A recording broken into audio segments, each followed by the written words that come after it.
Pernah gak sih lo ngerasa kalau dunia kerja itu ternyata nggak adil? Kayak lu udah capek-capek sekolah, kuliah, bahkan ikut pelatihan sana-sini, tapi pas ngelamar kerja justru yang diterima orang yang punya kenalan. Lu cuma bisa ngelus dada karena ternyata di dunia nyata, relasi kadang lebih penting daripada kompetensi. Pertanyaannya, kalau sistem kerja dibentuk buat nyari orang yang paling kompeten, kenapa justru orang dalam yang sering mendapatkan pekerjaan duluan? Ini bukan soal iri ataupun sakit hati, tapi soal keadilan tentang gimana sistem kerja yang seharusnya jadi tempat bersaing secara sehat malah dirusak dari dalam, yang secara harifah oleh orang dalam. Tapi lu tahu apa yang bikin semua ini makin nyesek? Fenomena orang dalam ini bukan cuma cerita bisik-bisik di belakang layar. Sekarang dia udah jadi bagian dari sistem itu sendiri, kayak noda yang makin lama makin menyatu dengan kainnya. Dan buat benar-benar ngerti seberapa parah efeknya, kita harus lihat dari sisi yang paling kelihatan, yaitu dampaknya ke mereka yang benar-benar berjuang dari nol. Nah, hari ini kita bakal bahas fenomena ini secara mendalam. Kenapa budaya orang dalam ini bisa sangat merusak sistem? Gimana dampaknya ke generasi muda, terutama ke Gen Z yang sekarang sudah masuk dunia kerja, dan kenapa kita semua harus peduli akan kasus ini. Tapi sebelum video ini dimulai, disclaimer terlebih dahulu bahwa video ini dibuat untuk tujuan edukasi dan refleksi sosial. Segala opini yang disampaikan merupakan sudut pandang pribadi berdasarkan fenomena nyata di lapangan. Tidak ada niatan untuk menyerang individu, institusi maupun kelompok tertentu. Jika ada kesamaan cerita ataupun pengalaman, itu semata-mata bentuk kebetulan dan tidak ditujukan untuk menyinggung pihak manapun. Dan jika kalian tertarik dengan video pembahasan kali ini, jangan kemana-mana dan pantau sampai selesai.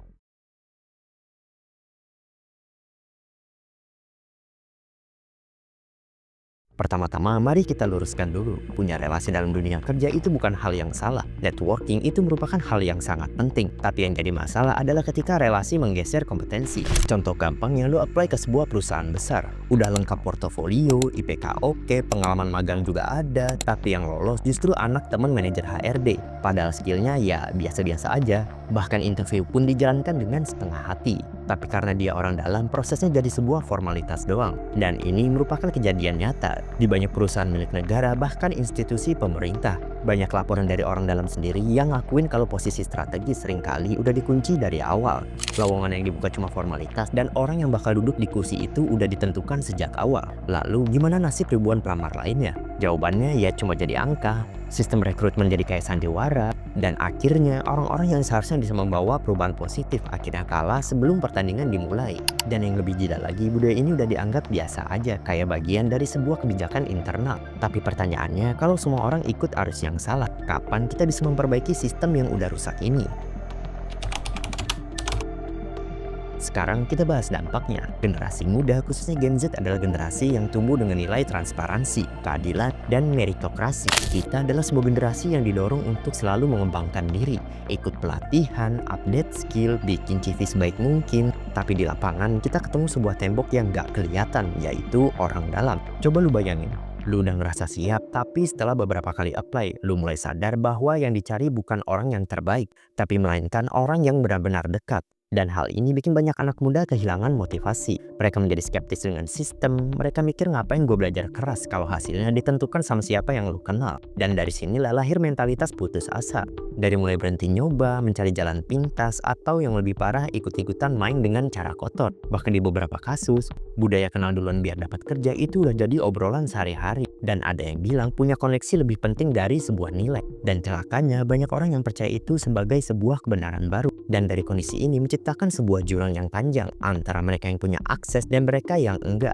Padahal seharusnya dunia kerja jadi tempat buat semua orang bisa bersaing secara adil. Dan lucunya, budaya permisif ini bukan cuma mentalitas asal kenal. Di balik itu semua ada narasi besar yang terus dipelihara, terutama lewat media sosial dan ruang obrolan sehari-hari. Dari mulai cerita sukses yang dilebih-lebihkan, kerja keras yang disulap jadi kisah instan, dan prestis yang diukur dari sebuah posisi, bukan kontribusi. Dan disinilah kita masuk ke dalam masalah yang lebih dalam, tentang bagaimana ekspektasi masyarakat dan tekanan dari lingkungan yang membentuk pola pikir generasi muda soal kerja.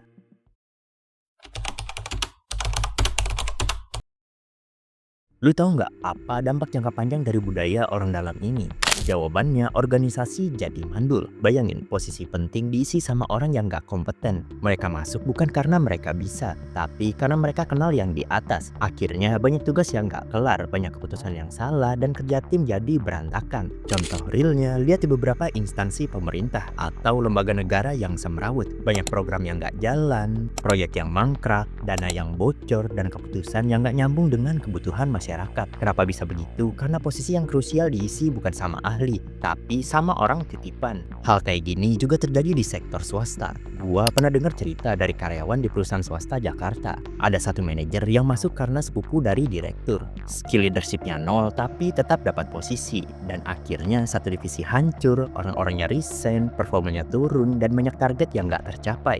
Dan gini terus polanya, kalau sistemnya rusak dari hulu, di hilirnya ya chaos. Jadi ketika lu ngeliat perusahaan kolaps, lembaga yang gagal berinovasi, atau instansi yang penuh konflik, coba lu cek struktur organisasinya. Siapa yang ada di atas, masuk jalur mana, dan siapa yang masukin mereka. Jangan-jangan sistemnya rusak bukan karena eksternal, tapi karena terlalu banyak orang dalam yang salah tempat.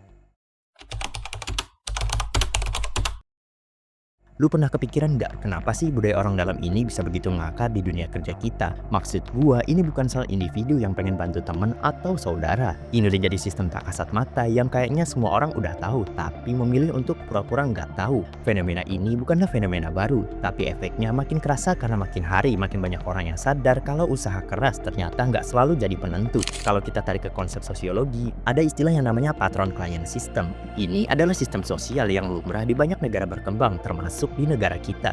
Dalam sistem ini, si patron biasanya orang yang punya kuasa atau jabatan akan memberikan bantuan berupa fasilitas dan tunjangan ke klien mereka, seperti teman, kerabat, atau orang yang membutuhkan dengan imbalan sebuah loyalitas. Mungkin kelihatannya kayak saling bantu, tapi dalam konteks dunia kerja, ini jadi bumerang yang sangat berbahaya. Karena yang seharusnya lolos karena kemampuannya malah disingkirkan karena nggak punya koneksi. Dan kalau menurut lu ini cuma asumsi doang, ada riset dari LIPI dan beberapa lembaga independen yang pernah mengangkat soal rekrutmen birokrasi di Indonesia. Dan hasilnya sekitar 40% responder mengaku pernah melihat langsung praktik nepotisme saat seleksi kerja di sektor publik. Bahkan di sektor swasta, banyak HRD yang secara terang-terangan berkata kalau ada rekomendasi internal, peluang diterimanya bisa jadi lebih besar. Itu artinya kompetensi bukan lagi sebuah kunci, melainkan lu harus memiliki akses berupa internal. Sekarang coba kita hubungkan ke konsep meritokrasi. Ini adalah ide dasar yang bilang kalau orang harus naik karena prestasi, bukan koneksi. Tapi di Indonesia, meritokrasi sering kalah sama budaya kolusi sosial. Gue menyebutnya kolusi sosial karena praktik ini nggak selalu ilegal, tapi memiliki dampak merusak yang sama. Orang-orang yang masuk lewat jalur orang dalam nggak selalu kompeten, tapi mereka dapat posisi. Sementara mereka yang benar-benar lolos kualifikasi malah harus nunggu berbulan-bulan, bahkan bertahun-tahun tanpa kejelasan yang pasti. Dan kalau lu tanya dampaknya tuh luas banget bro. Lu bayangin sebuah perusahaan yang nyaring karyawan berdasarkan relasi, bukan kapasitas. Akhirnya kinerjanya mandek, tim kerjanya nggak solid karena dipenuhi orang-orang yang nggak tahu apa yang harus dilakukan. Di instansi pemerintah, pelayanan publik jadi buruk. Di perusahaan, target nggak tercapai. Tapi mau gimana, semua udah dibungkus rapi dengan narasi biasa semua orang juga begitu. Contoh nyatanya, coba lihat kasus rekrutmen CPNS beberapa tahun lalu. Ada laporan dari Ombudsman RI tentang indikasi permainan dalam seleksi. Mulai dari manipulasi nilai sampai bocoran soal. Banyak yang lolos bukan karena nilai terbaik, tapi karena dibantu orang lain. Bahkan ada yang lolos seleksi awal dengan nilai tinggi, malah digeser di tahap akhir karena nggak punya backingan. Dan ironisnya, ini terjadi di institusi yang seharusnya jadi garda terdepan dalam pelayanan publik. Gimana masyarakat bisa percaya kalau yang masuk aja lewat pintu belakang? Masalahnya bukan cuma soal keadilan, ini juga soal dampak jangka panjang. Karena ketika sistem dibiarkan rusak terus, orang-orang terbaik akan kehilangan kepercayaan. Mereka akhirnya nyerah, pindah haluan, bahkan pergi ke luar negeri buat dapat kesempatan yang lebih adil. Brain drain itu nyata, dan salah satu penyebabnya adalah budaya orang dalam yang ngasih pesan ke generasi muda bahwa kerja keras itu penting, tapi kenalan jauh lebih penting. Gua tahu nggak semua rekomendasi itu buruk. Ada juga yang bantu karena emang tahu kandidatnya kompeten, tapi bedanya di niat dan sistem yang dijalanin. Kalau rekomendasi itu jadi pintu awal untuk mempertimbangkan, it's okay. Tapi kalau udah otomatis ngasih kursi, itu namanya korupsi sosial. Dan selama kita terus normalisasi itu, jangan kaget kalau sistem kita jalan di tempat. Jadi kalau lu tanya kenapa budaya orang dalam susah hilang, jawabannya kompleks. Ada faktor budaya, sistem yang longgar, dan ada mentalitas asal aman yang diturunkan secara turun-temurun. Tapi justru karena itu, kita jadi nggak bisa diam aja. Kita perlu sadar bahwa sistem kerja yang sehat itu butuh transparansi, evaluasi yang adil, dan keberanian buat bilang cukup.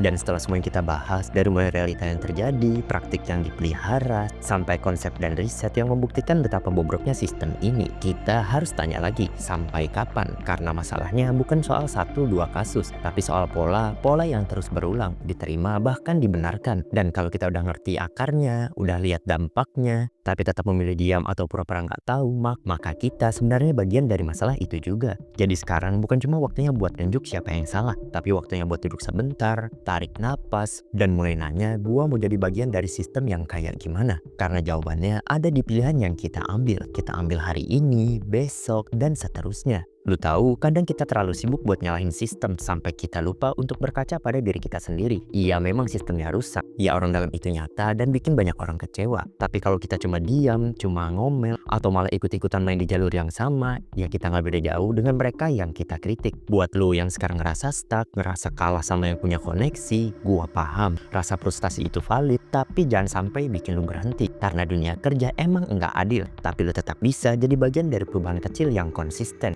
Bukan dengan ikut main kotor, tapi dengan ngasah value lu terus. Biar ketika kesempatan datang, meski telat, lu udah siap. Bukan cuma layak, tapi tak tergantikan. Dan buat lu yang mungkin sekarang ada akses, punya privilege atau kenalan, coba pikir 2 kali sebelum pakai itu buat motong antrian. Karena setiap shortcut yang lu ambil itu bukan cuma jalan pintas buat diri lu sendiri, tapi juga jalan buntu yang akan dihadapi orang lain. Kita nggak bisa terus warisin sistem yang bolong cuman karena kita nyaman di dalamnya. Generasi kita, generasi lo adalah generasi yang tumbuh bareng di internet, informasi, dan kesadaran sosial. Tapi itu semua nggak ada gunanya kalau kita tetap jadi bagian dari pola lama yang udah jelas-jelas ngerusak. Saatnya berhenti cuma sekedar marah, saatnya mulai mikir, saatnya mulai sadar, mikir lebih jauh, dan ngebangun sistem yang baru. Dari cara kita milih jalan, dari cara kita nolak budaya orang dalam, bahkan dari keputusan kecil yang kita ambil waktu ngelamar kerja. Karena perubahan besar gak pernah datang dari mereka yang pintar ngoceh, tapi dari mereka yang berani jalan lurus di tengah tikungan yang bikin kita bengkok.